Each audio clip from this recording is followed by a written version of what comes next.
Oi, gente, mais um convidado hoje, Afonso César, enfermeiro emergencista e também gestor do Hospital da cidade de Vicência. O cara deu um show no mini curso sobre imobilização de múltiplas vítimas. Isso acontece muito no ambiente de emergência.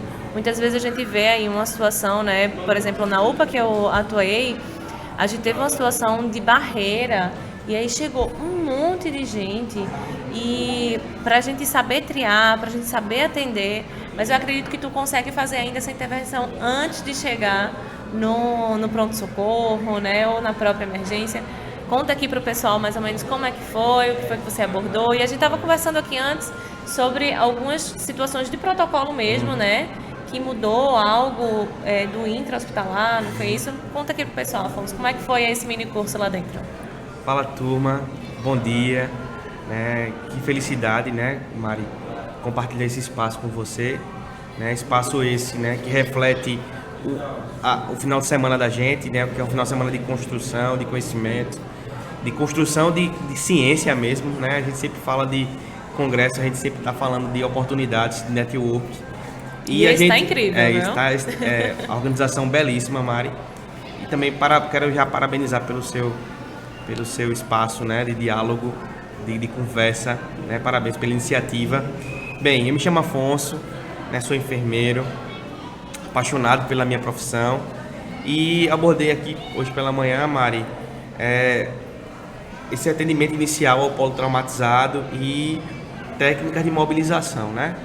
Assunto esse, tema esse que é muito importante para qualquer emergencista, seja ele do intra-hospitalar, seja do extra-hospitalar. Por quê? Eu, que sou da cidade do interior, a gente nem sempre vai ter ou vai receber esse paciente com o SAMU ou com os bombeiros. Muitas vezes a própria população vai levar esse paciente em cima de um carro, ou dentro no passageiro, ou em cima, uma caçamba. E esse protocolo que deveria ser aplicado na rua por profissionais capacitados, a gente tem que aplicar ele dentro do hospital. Então a gente sabe que existem protocolos do intra-hospitalar e tem protocolos do extra-hospitalar. Mas em algumas situações como esse, como a minha cidade, por exemplo, muitos pacientes eles são estabilizados dentro do hospital. Aquele controle de hemorragia que deveria ter sido feito na rua, ele é feito inicialmente dentro do hospital. E a gente entende essa necessidade de atualização, essa necessidade de capacitação de eventos como esse, né, como o congresso, onde a gente traz os principais protocolos e os mais atuais, que é para dizer o seguinte: a gente está sempre em mudança e hoje é diferente de 2 dias atrás. Sim. Protocolo que se confirmou ali cientificamente que vai beneficiar o paciente e que é o melhor para ele é aquele protocolo, a gente já tem que seguir esse, né? E, infelizmente, no mundo da urgência e emergência, que é um mundo de possibilidades, de protocolos, muitos profissionais estão desatualizados. E com isso fragmenta a assistência. E não tem um canal que a gente consiga ter essa atualização, essa comunicação interna ali entre as unidades de tempo hábil, né? Porque daqui que a gente venha saber que, sei lá, algo mudou para o SAMU, que algo mudou para UPAs, que algo mudou, enfim. Daqui que chegue para alguma unidade, que todo mundo fique sabendo da mesma atualização, demora um pouco, né? Tem um delay aí. Então, essa sua colocação é importante, porque hoje a gente tem uma trava muito grande de quem trabalha no pré-hospitalar e quem trabalha no intra. Porque geralmente quem trabalha no intra não entende porque aquele paciente chegou só com colar cervical e não chegou na prancha. Onde, por exemplo, a gente tem um protocolo atualizado em 2022, do PHTLS, que é o maior protocolo pré-hospitalar vigente no mundo. O mundo inteiro se baseia nele para fazer os protocolos locais. Sim. Nem todo mundo que trabalha no pré-hospitalar fez. Imagina quem trabalha no intra. E com isso, às vezes, a gente tem situações até de discussão do que era melhor, do que não era. Mas, na verdade, às vezes está tudo certinho. Eles estão seguindo o protocolo novo, mas o intra-hospitalar muitas vezes não tem esse conhecimento prévio. E isso é muito complexo, porque depende da gestão daquele lugar, depende da própria vontade dos profissionais de estar num momento como esse aqui, desse final de semana, se atualizando, né? E a gente entende que a partir do momento que a gente se coloca à disposição para trabalhar na emergência, a gente tem que ter essa maturidade emocional, né, a estar lidando com situações difíceis e complexas, como o nascimento de alguém na rua ou a morte de alguém na rua, mas ao mesmo tempo técnicas que vai dar sobrevida a alguém, vai deixar aquela pessoa com vida até chegar no hospital, Verdade. vai deixar aquela pessoa com vida até chegar no HR da vida, Porque né? muitas vezes uma lesão, né, mal avaliada, você considerar só o externo dela, Exatamente. muitas vezes ali dentro, mais pra frente, né, em poucos minutos, muitas vezes, uma lesão pode se tornar ali já uma intercorrência, né, um agravar.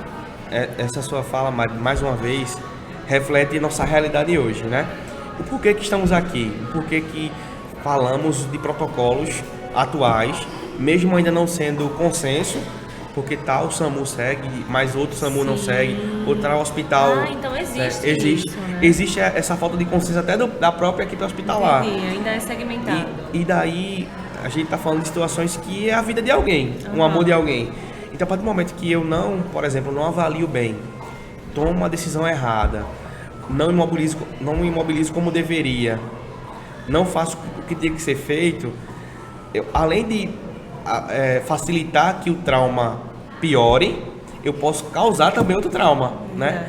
A partir daquele momento que eu não consegui extrair aquela vítima do carro para colocar numa prancha da melhor forma, o paciente pode até não ter um trauma ali, um trauma raquimedular, mas a forma que ele foi abordado por uma equipe não treinada ou que não foi atualizada, eu posso estar fazendo um trauma naquele paciente e fazendo um trauma que pode ser fatal, né? Então, por isso a necessidade de discutirmos isso infelizmente a gente está lutando há alguns anos. Veja, o protocolo do PHTLS, que é o maior protocolo que existe no mundo hoje, foi em 2022.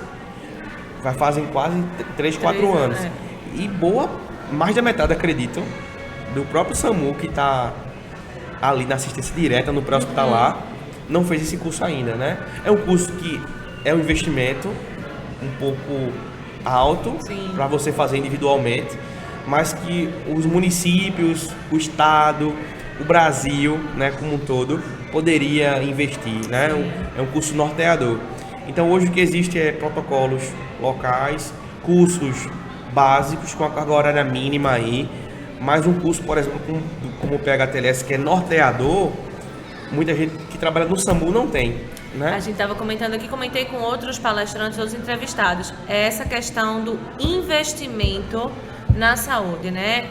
Enquanto os gestores não entenderem que custo para benefício é investimento, eles vão continuar tendo custos no malefício, e aí sim se torna, como é que se diz? Se torna o gasto na saúde, né? Porque muitas vezes o que um paciente vai agravar, ele vai precisar de uma UTI, ele vai precisar de mais recursos, ele vai precisar de mais material, isso está causando muito mais custos do que se ele tivesse pago e preparado aquela equipe para evitar tantas outras coisas. Então, sequelas, né? Além disso, é uma vida, né? Perfeito. A gente não tem como precificar essa vida ou a qualidade de vida que essa pessoa vai ter, evitando as sequelas possíveis, né? De uma coisa tão simples, mas que é tão importante desse início, né? Não? Isso. Essa tua colocação, Mari, me reflete há um tempo atrás, quando surgiu, por exemplo, as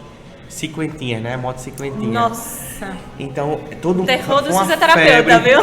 Foi uma febre a cinquentinha. Trauma, né? Todo mundo tinha uma cinquentinha, gente nem sabia andar de moto, gente nem tinha habilitação.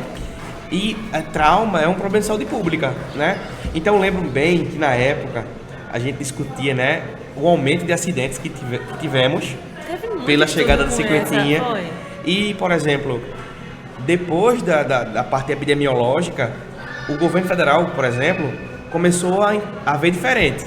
Foi quando, por exemplo, a gente tinha a média de, por exemplo, não sei o valor correto, se a gente tinha 100 acidentes por mês, quando surgiu a cinquentinha, começaram a ter 500. E se eu tenho um aumento de acidentes, eu tenho um aumento de custo, né, do SUS. Então eu tenho um aumento de internação, eu tenho um aumento de cirurgias, eu tenho um aumento de pino, de haste, de pagamento de profissionais. Então, o governo gastava, por exemplo, 1 milhão, vamos dizer assim, 1 milhão, começou a gastar 3. E daí, com isso, com esse problema de saúde pública, que é real ainda, eita, então vamos restringir. Vai ter que usar capacete agora para ser cantinha, vai ter que ser emplacada, tentam dificultar para amenizar esse custo que surgiu.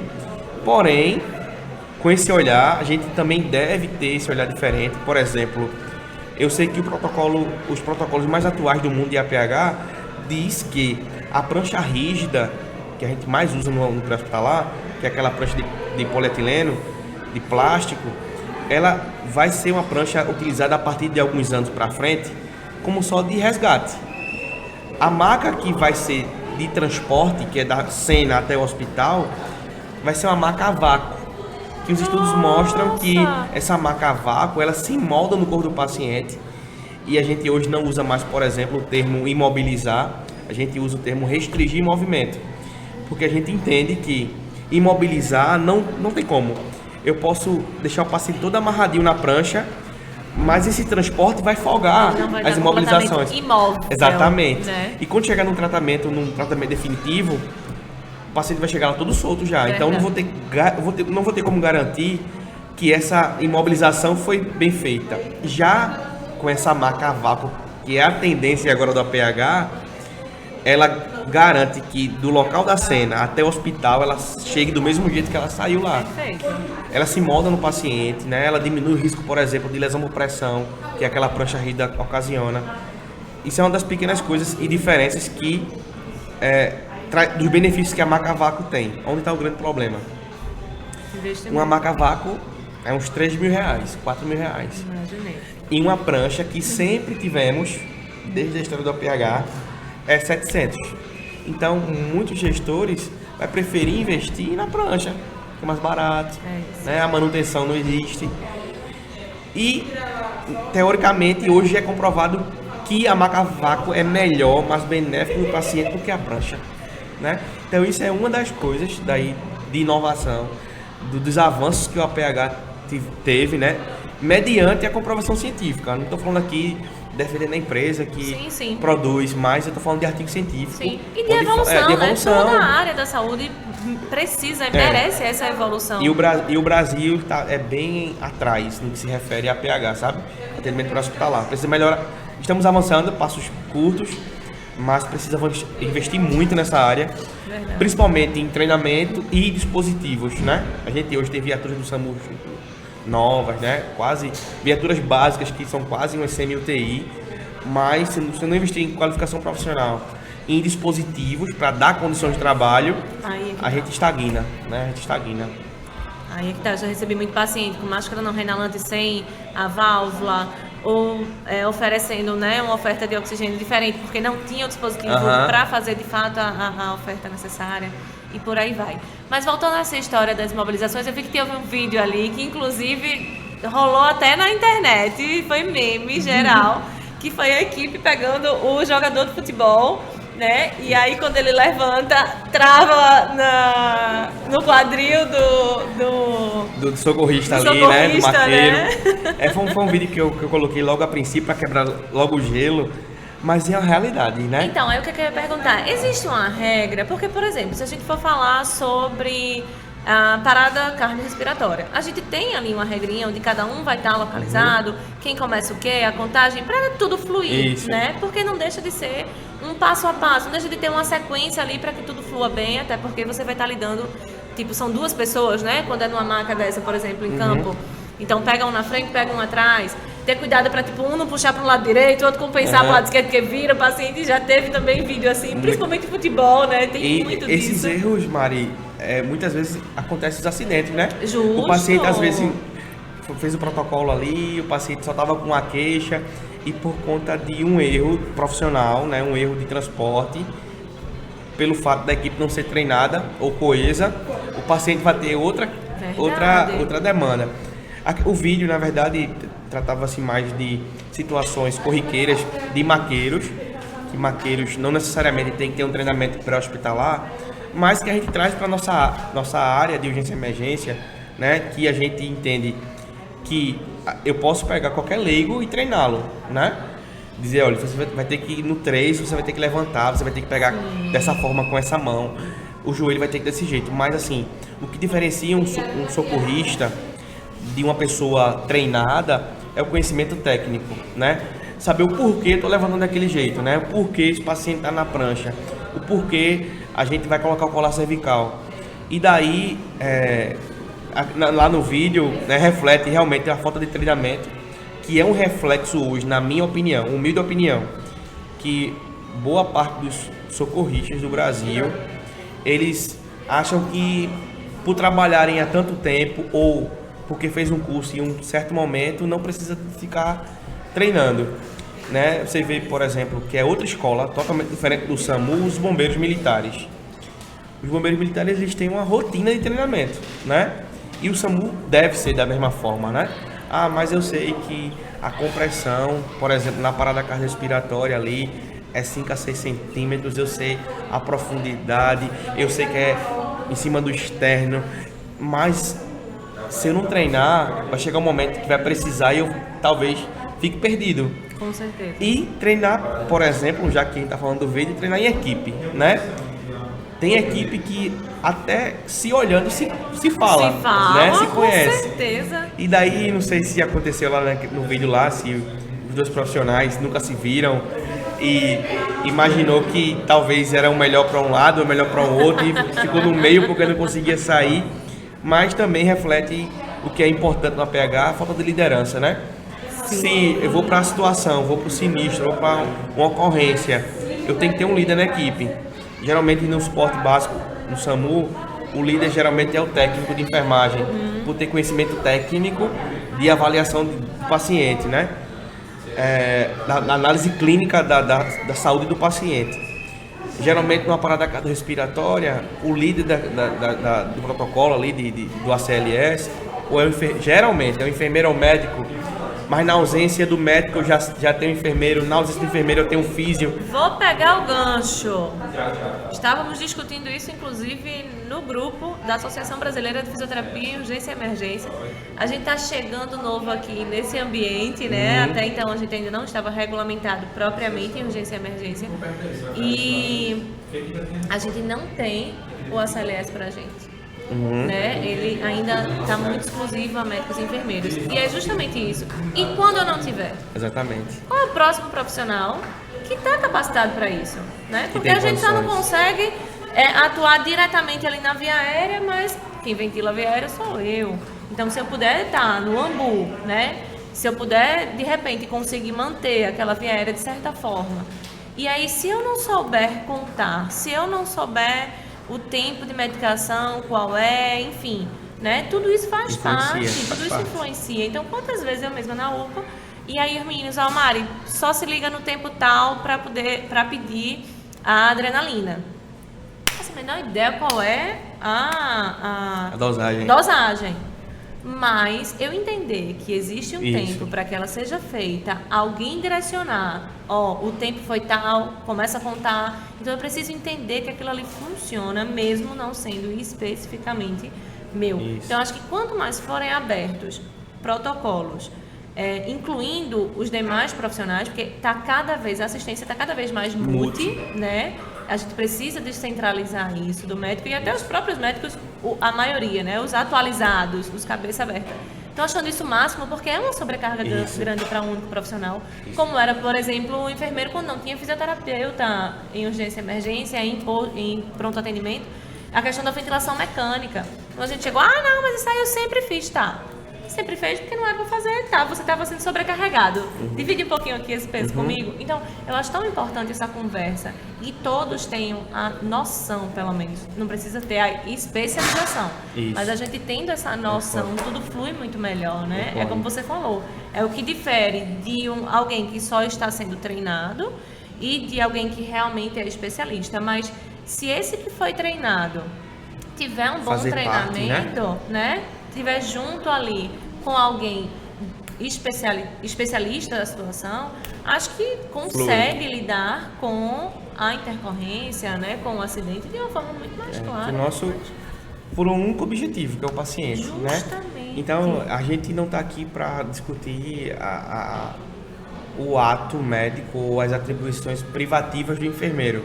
A gente está aqui para discutir que estamos por o mesmo objetivo, como eu falei, o paciente. Então, um processo de parada cardiorrespiratória, né? Como é que eu posso contribuir com a minha condição, com a minha formação, né? Então, muitas vezes, até o próprio condutor, agora falando de um hospital de pequeno porte, a gente tem lá um médico, enfermeiro, um técnico, já tem dois com a parte da equipe está viajando com outro paciente grave, chega outro paciente grave e a gente tem ali um condutor, que ele é um condutor socorrista, ele não pode fazer intervenções diretas, né? Diretas ou invasivas, né? Invasivas, mas ele pode fazer compressão e suporte básico de vida, né? A gente treina, por exemplo, suporte básico de vida para leigo.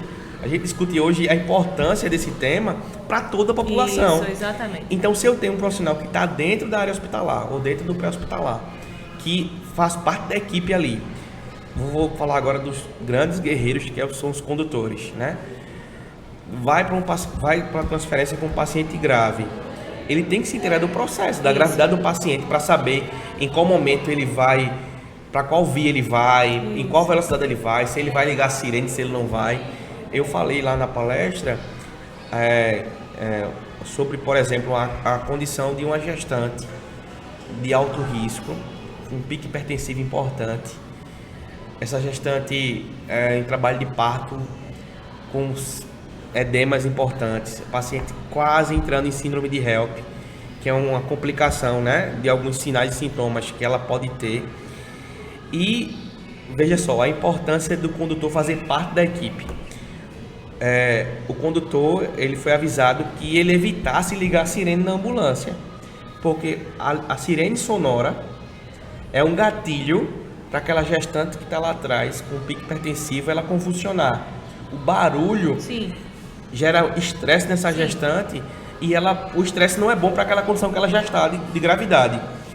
Então, se o condutor ele já sabe disso, que é paciente pico hipertensivo, paciente grave, código 3 aí, vou ligeiro, mas já só vou ligar a sirene quando for necessário. Então ele fez parte da equipe, né, pelo único objetivo, que era paciente gestante. Perfeito, isso mesmo. Então esse detalhe até da sirene, quando eu estou fazendo parte desse processo multi, o objetivo é o quê? O paciente, né? Isso. Então se ele pode, por exemplo, ventilar, se ele pode fazer a compressão quando não tiver outras pessoas, então vai somar no final, né? Não, e muitas vezes os meninos lá das UPAs, né? Como eles são os donos das ambulâncias, os condutores, né? Então, eu trabalho com o oxigênio, mas eu não sei mexer nele na ambulância.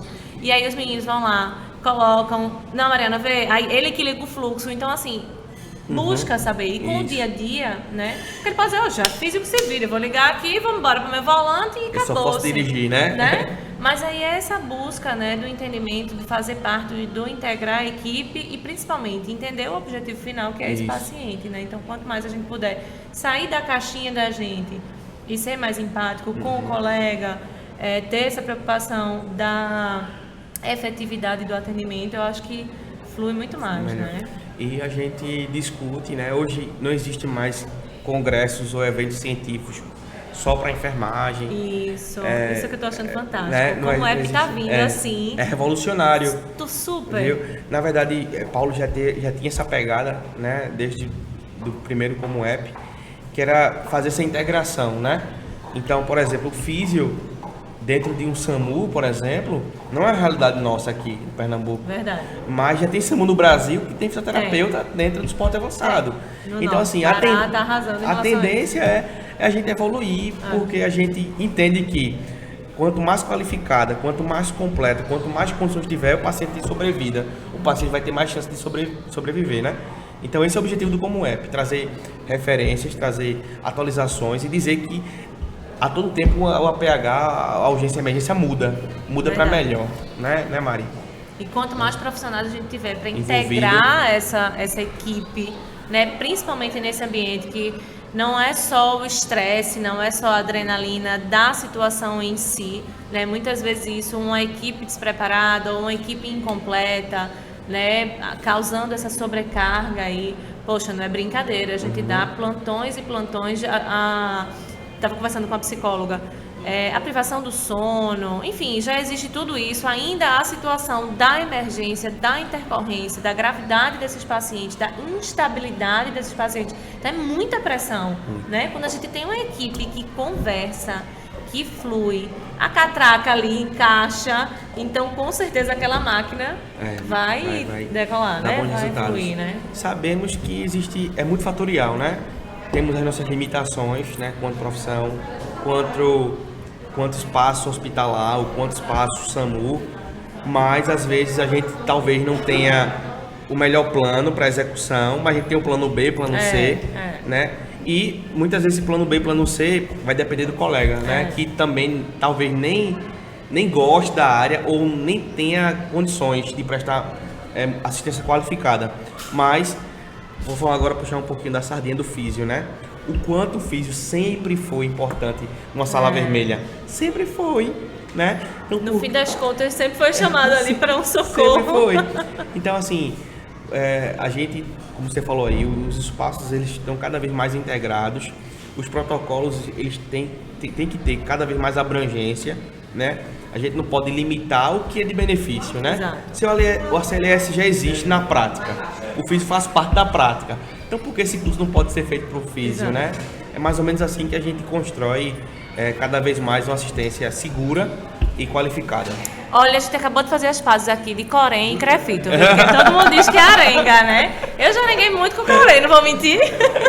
Mas aqui está selada as pazes do Corém com o Crefito. É nessa perspectiva que a gente espera, né? Que no futuro breve a gente esqueça algumas situações, né? A gente sabe que, por exemplo, vai existir sempre alguns conflitos, obviamente, porque faz parte também, obviamente. Faz parte, claro. A gente entende que muitas vezes numa situação de emergência, eu posso ir até onde, né? Eu vou ter que recuar aqui. E a gente sabe, por exemplo, que do mesmo jeito que é o CREFIT, o Corém, existe o Corém, o CREMEP. Mas o CREMEP com todo mundo. Mas é dizer que cada um ser quadrado por um quadrado maior, verdade, né? Verdade. De alguma forma. Mas, assim, brincadeiras à parte, graças a Deus, nessa minha vivência aí de 4 anos de emergência, eu pude ver e vivenciar mesmo essa unificação, né? A gente está cada vez mais conversando melhor, a equipe está se tornando cada vez mais intradisciplinar, né? Interdisciplinar, não multi. E isso é muitíssimo importante. Afonso, foi um prazer enorme me conhecer. Maior ainda de ter você aqui no programa, de ter essa entrevista. Foi riquíssima. Vicência, parabéns. Esse cara aqui vai decolar. Espero que ele chegue em outras cidades também. Parabéns pelo seu pensamento aí de gestão. Como isso é importante de fato, né? A saúde não se faz somente com assistência. A gestão acompanhando e acho que dando esse suporte de fato para a assistência, aí a tendência realmente é a saúde brasileira, eu vou dizer até, né? Ter essa melhora, porque a gente tem ótimos profissionais. Foi uma coisa que eu falei muito com o Paulo. Como eu tive orgulho de ver um congresso, um evento dessa magnitude aqui em Pernambuco, porque a gente está sempre buscando cursos fora. Exatamente. Né? Então, a gente já tem muita gente boa aqui, muita gente preparada. A gente está vendo que até pela questão da gestão também, né?